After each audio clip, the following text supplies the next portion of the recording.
Hey everybody! Today we're going to talk about tinctures, so stay tuned!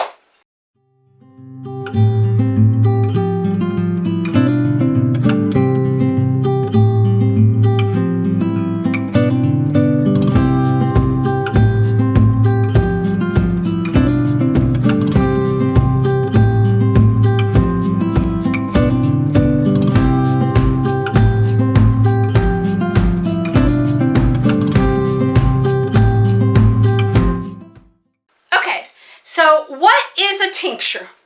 A tincture is an herb put in alcohol to create a ready carried herbal remedy, concentrated. This is awesome and it's so easy to do. So I'll show you what you need to do. Really hard. Alright, so you need a jar, you need an herb, and you need alcohol. You could use glycerin, but what's the fun in that? Okay, so here it is. You take your jar and you fill it up about halfway with your herbs. This is just a general rule of thumb. There are other recommendations depending on the herb and the alcohol that you're using, but I follow more of an easy type of herbal remedies. So that's what I do, is I take my herb, I fill it about halfway up the jar, and then fill the rest of the jar up with 100 proof alcohol, which I use the cheap 100 proof vodka that I get from by the gallon. I think this is a gallon, from the liquor store, and it's fairly cheap. I think this is like 20 bucks for a gallon. So I use that, and I use vodka because it doesn't have much of a taste, so it's not overpowering your herb. But as you learn, you learn that you can use like brandy for certain aspects, or you might want to use a whiskey, things like that. But overall, for the beginning, use 100 proof vodka is what I recommend. So you've taken your herb, you've put it in your jar, you've topped it off with alcohol, and then you sit it in a window. I like putting it by the kitchen sink because I see it often, and you want to give it a shake. Ooh, you had a bad day, shake your herbs. And the reason you're doing that is you want to make sure that your leaf stays below the alcohol, because your exposed leaf can introduce bacteria and stuff in your remedy, and then it ruins your remedy. So make sure that you always have your herbs under the alcohol. I left that on purpose so you could see the herbs in there, but you leave the alcohol over your herbs, and then you want to shake it up to make sure that you are getting all of the constituents out of your herb that you want to into your alcohol.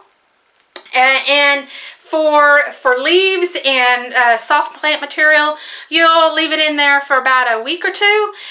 For roots and harder plant material like resins, some resins you have to heat up. So that's a different step that I will give you some other time. But in general, your harder plant materials you'll leave in for about a month up to 6 weeks. So you can see that this has been in here for a while. You can see that our clear alcohol is now a opaque color. So what do? We decant. I'm reaching over here. All right, so again, I have my plant material in the alcohol, and as you can see, this is ready to decant. And decant is just a fancy word to saying you're taking the plant material out. So what you would do is you would get a jar, a clean jar, and you would put a cloth over it and pour your plant material through the cloth, because the cloth acts as it takes the plant material out. There we go. Now I can't think of the word. Anyway, it sifts all of the plant material out of your concoction, but also allows you to squeeze the rest of the juices out of your plant material. Definitely do that, because you will have all sorts of juice left in your plant material, and that's where the extra concentration is hiding. So whenever you finish decanting, you don't have any more plant material in your concoction, and you are ready to use it. So this one is willow bark, and I ended up with a whole bunch of willow bark not too long ago, and I created my own tincture. And if, in case you don't know, willow bark is good for headaches. It eases pain. It's the precursor to aspirin. It's the natural aspirin. So this is a liquid form of my aspirin, or my pain reliever. So, and I have mine in decorative little old world looking jars, because I do reenactments. So I use this to teach the kids on how remedies are used and made. But this are little tincture jars that you can actually buy from the store. You can, if you want to make your own tincture, you can actually buy empty jars. But what makes a good tincture jar is that, if you can see, it is not clear. So this one is brown. I have some that are blue. I even have some green, cool looking ones.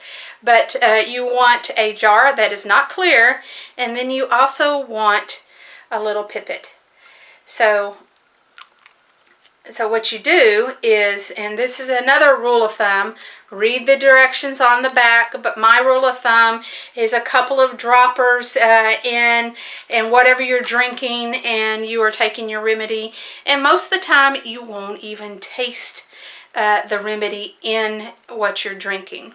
You can also get elaborate and mix it up with some honey. You know, a spoonful of sugar helps the medicine go down. I wonder where they got that from. Anyway, so that's tinctures, and these two I've bought from the grocery store. These are two fairly decent companies that you can buy pretty readily from. I get it from H-E-B, which is a grocery store here in Texas. Probably the superstores might have these. Or you can buy online, but that is tinctures. And if you have any questions, leave some comments below. Let me know what your favorite tincture is that you use. Leave it in the comments below. If you like this video, give me a thumbs up. If you don't, okay, let me know why. But leave in the comments what you would like to see from me next. And don't forget to subscribe and hit the bell button to be able to get the information for my next video. And that's all for me today. I'm Bekka. See you later.